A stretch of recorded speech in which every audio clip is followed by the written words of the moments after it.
Hello everybody, this is Amy from Chateau de Rosieres, and today is an exciting day for us because we're finally entering the last push towards finishing one of the bedrooms in our coach house, which means that we'll be able to move into there whilst we pack down the main chateau to do the major works in there. So we're a huge step forward to our future home.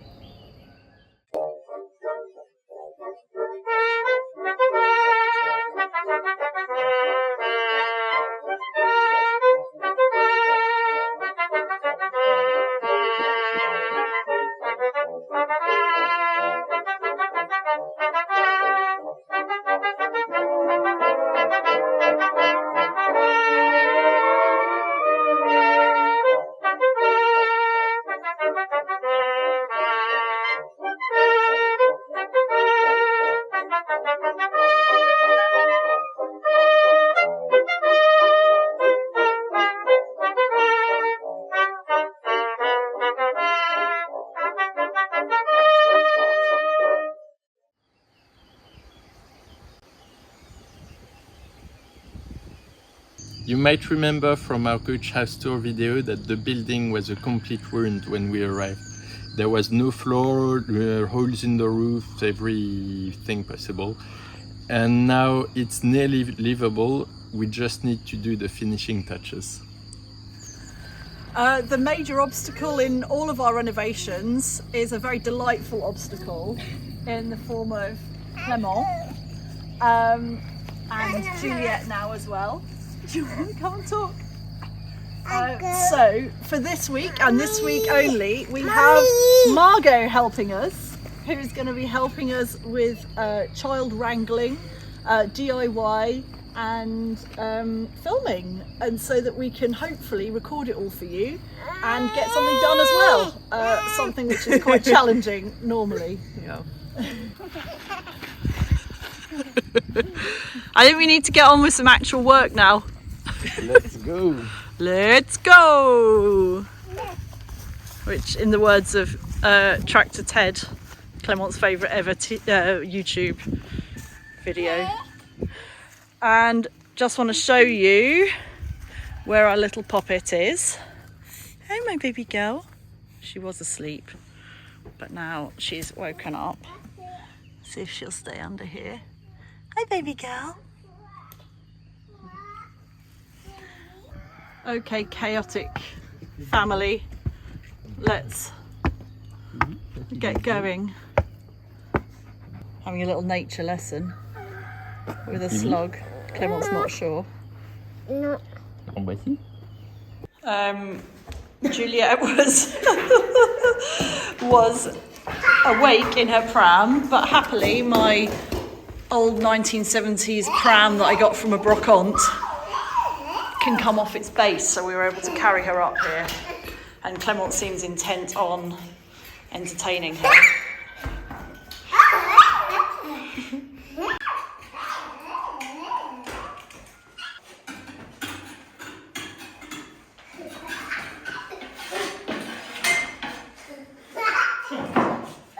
The first task we've got in this room is to sort out this wall behind, because obviously all of the stonework was done beautifully, regrouted, the tiles on the floor are done, the window frames are nearly there, but we've got this big modern divider here, haven't we?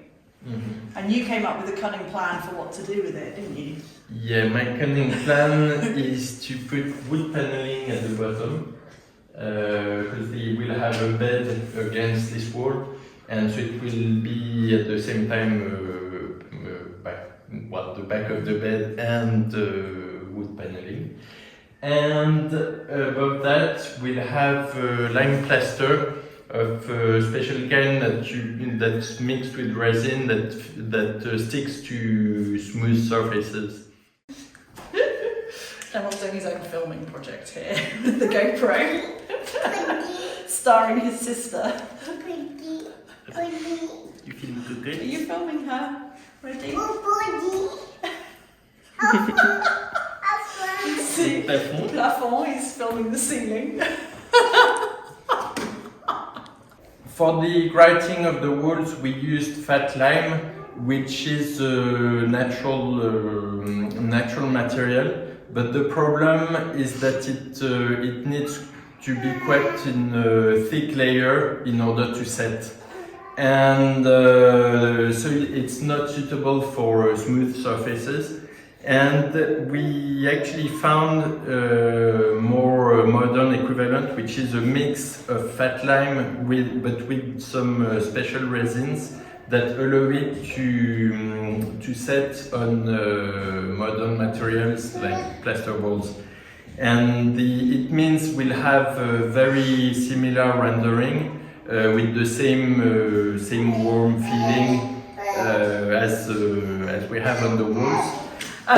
So we've actually never done this kind of plastering before. And what is it we're going to do today? So today we are going to do some color testings because the idea is to make it look a bit more warm than just plain white plaster. And so we have a selection of natural pigments that we are going to mix to the plaster and see how it looks once it dries out. It's normal, I think, these days with an interior design to do sort of mood boards and plan your perfect colour. But because we're working with natural pigments, we start from it the other way. We look at what colours we can get and then choose which ones are going to look best. The lime on the walls of the grouting of the stone walls is mixed with sand, and the sand is naturally yellow, which makes it really nice and warm looking. But this one is almost pure lime, and so if we just spread it as it is, it's going to be bright white. The point is not to try and mimic the color of the wall, because it will always be different. So we are going to try to do just one wall of a different color and see what it looks like. I see you've got all of our entire collection here. Yes, so I think there are some we can eliminate. Like black, like black and white. So I don't think they add much. What I'd be tempted to try is to do samples for each color with either mixed it with the lime or painted al fresco. Have you got a board we can put it on? Are you doing it on this? Yeah. You're already like on Blue Peter. You don't know what Blue Peter is, do you? He's ready.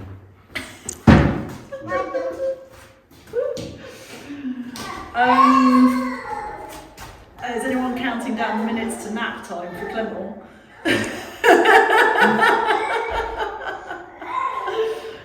Can you please mix the lime, put the pigment in, spread it on the bowl, and tell me which one you prefer. Can I have lunch first? You can make lunch.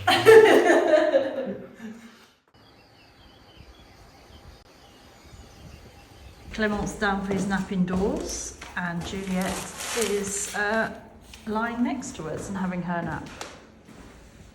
Okay, my idea before we start is to stand here in the light and hold up some of the pigments against the different material colours that are in the room already that we need them to not necessarily go with, but not clash with massively. I know they look different when they're on things, but for example, I don't think we're going to go for turquoise, are we? I don't know, because it might look very No, different I suppose it might. when it's mixed. This green, this dark green, Can be nice. and I think, but as Margot was suggesting over lunch, dark green could be a nice colour for the panels. Yeah. This colour looks amazing with the floor and with the... Yeah, that's one that can work. It's a sort of rouge fuchsia, it's a fuchsia. Yeah, or this. Or the brown, that's the tobacco that's one, a isn't bit it? more brown, yeah. A bit. Let's try Okay. and see. I suggest we mix a little batch of the white plaster and then decant it in small pots and do our little cooking with it.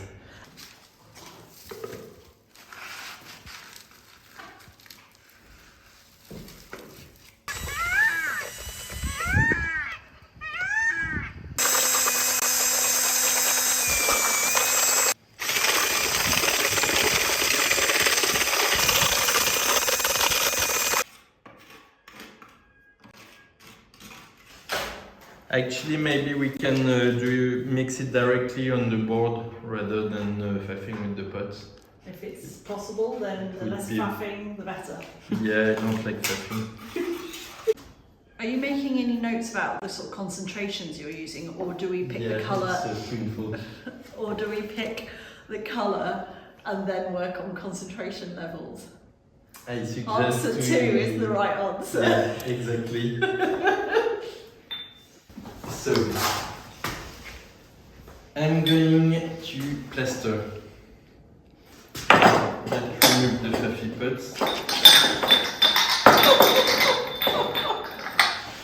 I really want to go. What can I do? What am I allowed to do? So, Can I use one of these as well? no, you use this one.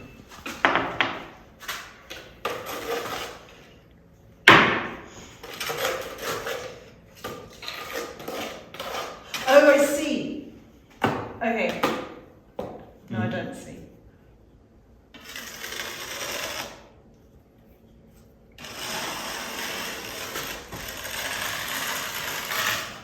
What are we doing?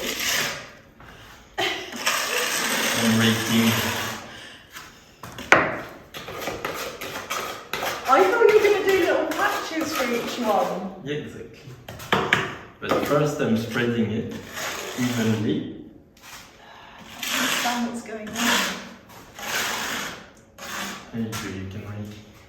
I don't understand the purpose of the raking. I mean, I do once it's on the wall, but...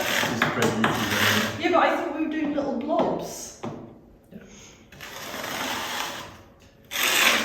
Exactly. We're So clearly not doing little blobs, are we? it's one little blob, You're infuriating.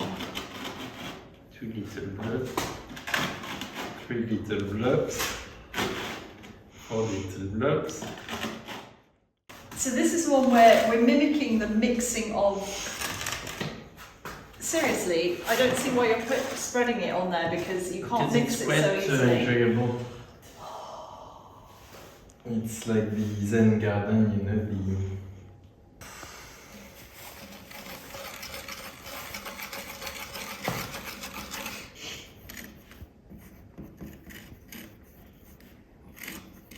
Looks more like sage to me. I can write sage if you like. And so we're also then going to do the kind where you paint it, where you paint it on afterwards, aren't we? So Yeah, you could so- start doing some of those. Yeah, do it on the... That looks a bit like turkey poo, that one.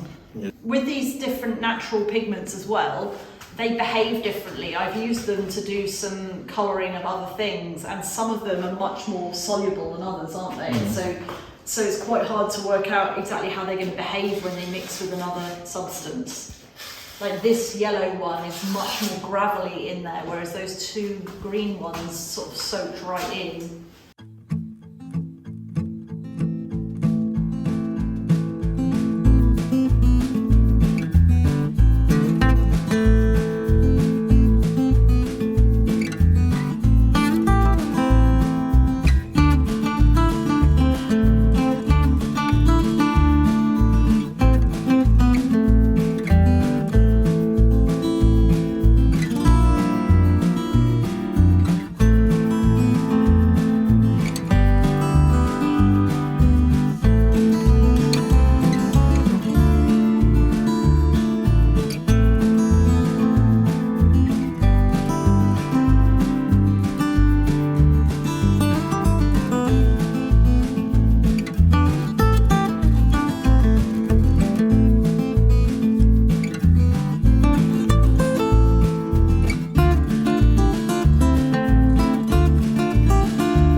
So the initial idea of doing one in darker colours and in all of the colours and then trying one where we just paint it on afterwards became apparent very quickly that that just wouldn't work.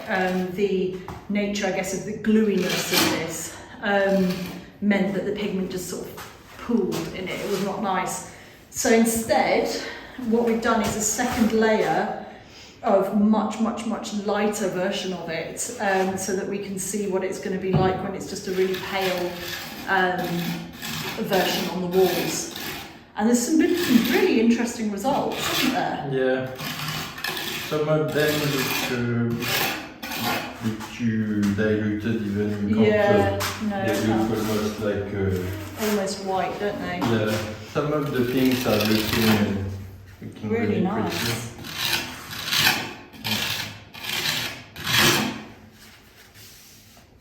And also, depending on how we work it, when we do it, we have a different texture. If we scoop it once it's a bit dry, it looks a bit more grainy like this. Yeah. Ooh, so what are your initial thoughts then? I think I like the more pinkish ones Yeah. better. Are you getting any ideas about what colour you think the wood panelling might be to contrast with it? I agree about the kind of darkish yeah. green with a maybe a pinkish Yeah. pale pink. So really what we need to do is be a bit patient and let them dry, don't we? And then hold them up against the wall and see what we think. It's exciting though. Yeah, it looks really cool. What are your thoughts? I think yes, a darkish green for the wood panelling and one of the browny pinky ones. Not that brown one, but I quite like that one or that one, the rouge fuchsia or what's that rouge? Ochre rouge. Ochre rouge. Yeah, I think ochre rouge is one of my favorite actually. It's very similar to the colour palette of the tiles. Yeah. Also, we need to consider what will match with the wood. Yeah. Well, it's 24 hours after we did our samples, give or take an hour or so, and they've all dried, and it's really interesting what they look like. Some of them have changed completely, and ones we really liked to begin with, like the emerald one, just not really grabbing us anymore. And some of them, the paler versions, look hardly tinted at all, which can be a nice effect. So what are you thinking? I mean, it might be worth putting it against this wall as well, because this is where the light's gonna hit it. What do you think, Maitri? I like I'd say the ochre marron. I think that's a bit boring.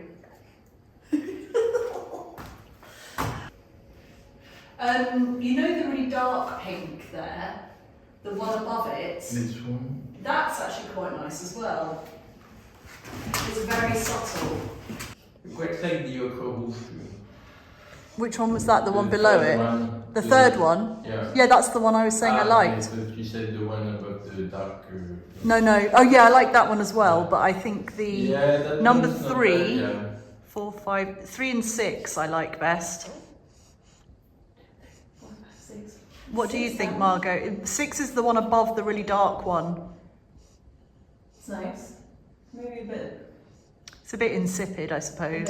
Yeah, it's too much of a white pink, maybe. Yeah. That third one down is a bit richer. And it looks quite traditional plastery kind of colour from my perspective. Nice.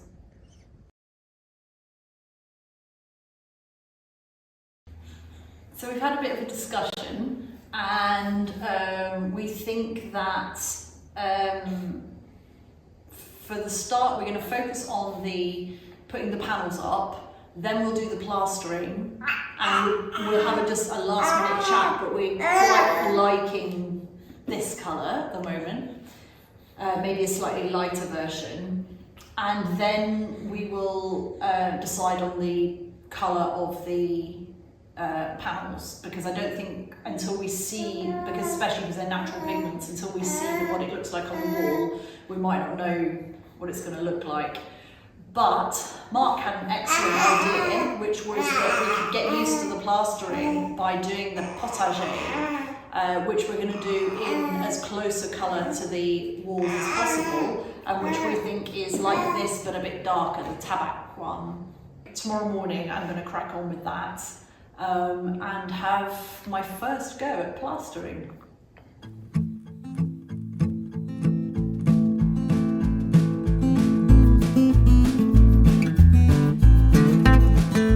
This is probably 19th century because it uses hollow bricks that we've seen elsewhere in the chateau. It does stand out and it's a little bit ugly in here. I shouldn't have filmed my first attempt at this, should I? I should have waited till I looked like a pro. We can film again later. That's some pro action. Thank goodness Mark's not here.